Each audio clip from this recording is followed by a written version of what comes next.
ಶಾಂತಾಯಿ ವೃದ್ಧಾಶ್ರಮದ 78 ವರ್ಷದ ನಿವಾಸಿ ದೀಪಕ್ ಅವರ ಕಾಲಿಗೆ ಗಂಭೀರ ಗಾಯವಾಗಿ ಗ್ಯಾಂಗ್ರೀನ್ಗೆ ತಿರುಗುವ ಹಂತ ತಲುಪಿತ್ತು. ಕಾಲು ಕತ್ತರಿಸುವ ಪರಿಸ್ಥಿತಿ ಎದುರಾಗುವ ಸಾಧ್ಯತೆ ಇತ್ತು. ಆದರೆ ಕೇಲಿ ಡಾಕ್ಟರ್ ಪ್ರಭಾಕರ್ ಕೋರೆ ಆಸ್ಪತ್ರೆ ವೈದ್ಯರು ಸಮಯೋಚಿತ ಚಿಕಿತ್ಸೆ ನೀಡಿ ಅವರ ಕಾಲನ್ನು ಉಳಿಸುವಲ್ಲಿ ಯಶಸ್ವಿಯಾಗಿದ್ದಾರೆ. ಸುಮಾರು 1 ತಿಂಗಳ ಕಾಲ ಚಿಕಿತ್ಸೆ ಪಡೆದ ಬಳಿಕ ಅವರು ಸಂಪೂರ್ಣ ಚೇತರಿಸಿಕೊಂಡು ಇಂದು ಆಸ್ಪತ್ರೆಯಿಂದ ಬಿಡುಗಡೆಯಾದರು. ದೀಪಕ್ ಅವರ ಆರೋಗ್ಯ ಸ್ಥಿತಿ ಗಂಭೀರವಾಗಿರುವುದನ್ನು ಪರಿಗಣಿಸಿ ಮಾಜಿ ಮಹಾಪೌರ್ ವಿಜಯ್ ಮೋರೆ ಅವರು ಖ್ಯಾತ ಶಸ್ತ್ರಚಿಕಿತ್ಸಕ ಡಾಕ್ಟರ್ ಅಭಿಜಿತ್ ಗೋಪ್ಟೆ ಅವರನ್ನು ಸಂಪರ್ಕಿಸಿದ್ರು. ಅವರ ಪ್ರಯತ್ನದಿಂದ ದೀಪಕ್ ಅವರನ್ನು ಕೇಲಿ ಆಸ್ಪತ್ರೆಯ ಉಚಿತ ವಾರ್ಡ್ಗೆ ದಾಖಲಿಸಿ ಚಿಕಿತ್ಸೆ ನೀಡಲಾಯಿತು. ವೈದ್ಯರ ನಿರಂತರ ಚಿಕಿತ್ಸೆಯಿಂದ ಶಸ್ತ್ರಚಿಕಿತ್ಸೆ ಅಥವಾ ಕಾಲು ಕತ್ತರಿಸುವ ಪರಿಸ್ಥಿತಿ ತಪ್ಪಿತ್ತು. ಈ ಯಶಸ್ವಿ ಚಿಕಿತ್ಸೆಗೆ ಕೃತಜ್ಞತೆ ಸಲ್ಲಿಸುವುದಕ್ಕಾಗಿ ಮಾಜಿ ಮಹಾಪೌರ್ ವಿಜಯ್ ಮೋರೆ ಅವರ ಪುತ್ರ ಆಲನ್ ಮೋರೆ, ಸಂತೋಷ್ ಮಮದಾಪುರ್, ಗಂಗಾಧರ್ ಪಾಟೀಲ್ ಹಾಗೂ ಇತರ ಆಸ್ಪತ್ರೆ ವೈದ್ಯರು ಮತ್ತು ಆಡಳಿತ ಸಿಬ್ಬಂದಿಯನ್ನು ಸನ್ಮಾನಿಸಿದ್ರು.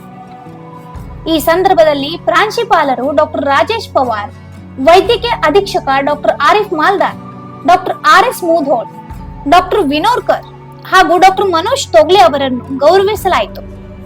ಜೊತೆಗೆ ಸಾರ್ವಜನಿಕ ಸಂಪರ್ಕಾಧಿಕಾರಿಗಳಾದ ರಾಜು ಹಡಿಮಡಿ ಮತ್ತು ಗಂಗನಗೌಡ ಪಾಟೀಲ್ ಅವರು ರೋಗಿಯ ಆರೈಕೆಯಲ್ಲಿ ವಿಶೇಷ ಕಾಳಜಿ ವಹಿಸಿದ್ದಕ್ಕಾಗಿ ಅವರಿಗೆ ಅಭಿನಂದನೆ ಸಲ್ಲಿಸಲಾಯಿತು.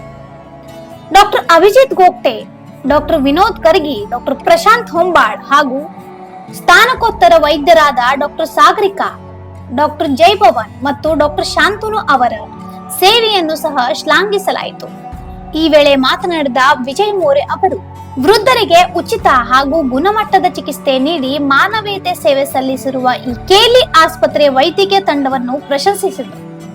ಮನೋಜ್ ತೊಗ್ಲೆ ಆಗಲಿ, ಪಟ್ಟಣ ಶೆಟ್ಟಿ ಸರ್ ಆಗಲಿ, ಮೋರೆ ಸರ್ ಆಗಲಿ, ಇವರೆಲ್ಲರೂ ಕೂಡ ಮತ್ತೆ ಅವ್ರ ಹಿಂಬಲ್ಲೇ ಕೆಲಸ ಮಾಡುವಂತ ಎಲ್ಲ ನಮ್ಮ ಬ್ರದರ್ಸ್ ಅಂಡ್ ಸಿಸ್ಟರ್ಸ್, ಎಲ್ಲಕ್ಕಿಂತ ಮಹತ್ವದ ನಮ್ಮ PRO, 2 PRO ಯಾವುದೂ ಅಟೆಂಡ್ ಇಲ್ಲದ ನಮ್ಮ ಈ ಪೇಷಂಟ್ ಒಂದು ಒಳ್ಳೆಯನ್ನು ಮಾಡಿ ಕಮ್ಮಿ ಒಂದು 1.5 ತಿಂಗಳು ಆದ ಬಳಿಕ ಇವತ್ತು ಡಿಸ್ಚಾರ್ಜ್ ಇದೆ. ಡಿಸ್ಚಾರ್ಜ್ ಆದ್ಬೇಕು ಅಜ್ಜ ಅವ್ರು ಹೇಳಿದ್ರು ಎಲ್ಲ ನಮ್ಮ ಸ್ಟಾಫ್ಗೆ ಚಾಕ್ಲೇಟ್ ಕೊಡ್ಬೇಕಂತೇಳಿ, ಆ ಪ್ರಕಾರ ನಾವು ಚಾಕ್ಲೇಟ್ ತಂದ ಡಿಸ್ಚಾರ್ಜ್ ಮಾಡ್ಕೊಂಡು ನಮ್ಮ ಶಾಂತಾ ವೃದ್ಧಾಶ್ರಮ ಕರ್ಕೊಂಡು ಹೋಗ್ತಾ ಇದ್ದೀವಿ. ಅದರ ಜೊತೆಗೆ ಗುಣಮುಖರಾದ ದೀಪಕ್ ಅವರು ತಮ್ಮ ಆರೈಕೆ ಮಾಡಿದ ವೈದ್ಯರು, ದಾದಿಯರು ಮತ್ತು ಸಿಬ್ಬಂದಿಗೆ ಚಾಕ್ಲೇಟ್ ಹಂಚಿ ಸಂತಸ ವ್ಯಕ್ತಪಡಿಸಿದ್ರು. ಶಾಂತಾಯಿ ವೃದ್ಧಾಶ್ರಮದ ಸದಸ್ಯರು ಸಹ ವೈದ್ಯರು, ದಾದಿಯರು ಹಾಗೂ ಆಸ್ಪತ್ರೆ ಸಿಬ್ಬಂದಿಗಳಿಗೆ ಕೃತಜ್ಞತೆ ಸಲ್ಲಿಸಿ ದೀಪಕ್ ಅವರಿಗೆ ಹೊಸ ಬದುಕು ನೀಡಿದ್ದಕ್ಕಾಗಿ ಧನ್ಯವಾದ ಅರ್ಪಿಸಿದ್ರು.